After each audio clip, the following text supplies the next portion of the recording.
Welcome back to Access Channel Comics, where we enjoy all things entertainment. In today's episode, we're going to review over some breaking news that just recently came out, and that is Warner Brothers DC Comics has plans for a new Superman movie, a new Superman solo movie to be exact, a Man of Steel 2. Now, this is the early developmental stage. Keep in mind it may be a couple of years before we see this movie, and we're not guaranteeing the title is going to be called Man of Steel 2 either. But this is the follow-up to the highly anticipated follow-up to Man of Steel that was released in 2013. Now, some of you may be wondering, well, wasn't Batman v Superman Dawn of Justice the follow-up? Well, yes and no. It served as a follow-up to the movie because it happened after Man of Steel, and it kind of covers some of the events of Man of Steel. But this is focusing on mainly a Superman soul story, which actually would be the definitive follow-up sequel. Now, with that said, how do I feel about this news? I am very excited about this news. I'm a huge Superman fan. Batman and Superman are my two favorites. I do wish they had gotten better treatment earlier in the year because the Batman v Superman Dawn of Justice Ultimate Edition movie is great. It is a fabulous movie. I wish that could have been the one that got put in theaters, but hey, it is what it is. Now, back in 2011, Green Lantern was supposed to be the kickoff for the new DC Extended Universe. However, that did not fare too well. It was not critically received well or financially received well. But in 2013, Warner Brothers had a course direction.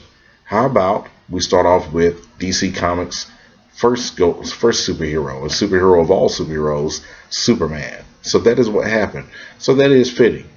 Man of Steel went on to gross nearly $700 million worldwide, and it actually did pretty well. It was a huge hit, but it did fall short of where they wanted it to cross around the $1 billion mark. However, the movie still made a ton of money. It had mixed reviews, but it did fare very well, way ahead of what Green Lantern did. So they decided to kick off the DC Extended Universe. However, it will still be around another 3 years before we got the second movie, which was Batman v Superman.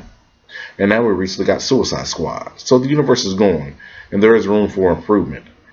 Now with Geoff Johns taking over and being put up to president, he will be doing sort of the Kevin Feige role that Kevin Feige does over at Marvel. Now, I'm not saying that Geoff Johns will not have to report to anyone. However, he mainly has all the creative control, which is a very good thing. Geoff Johns knows DC Comics like the back of his hand, up and down, top to bottom, side to side, which is a very good thing. He is a fan, and he is very serious about bringing hope and inspiration back to DC Comics. That's what he recently done in DC Rebirth, which was very exciting. Now, going into this, it is very great to get the tone back right for Superman, and I truly believe they will. So the question is, what do you guys think? What do you think about the Man of Steel 2 sequel coming out? When do you think it will come out? Also, have you recently seen Suicide Squad? It's doing some huge numbers. So if you have not, I encourage you to go out to see that. It is worth seeing. And with that said, click that subscribe button at the bottom of this channel. Let's keep this channel going, and where we review all things comics and entertainment. Once again, this is Access Channel Comics. I'm your host, Corey Banks, signing off.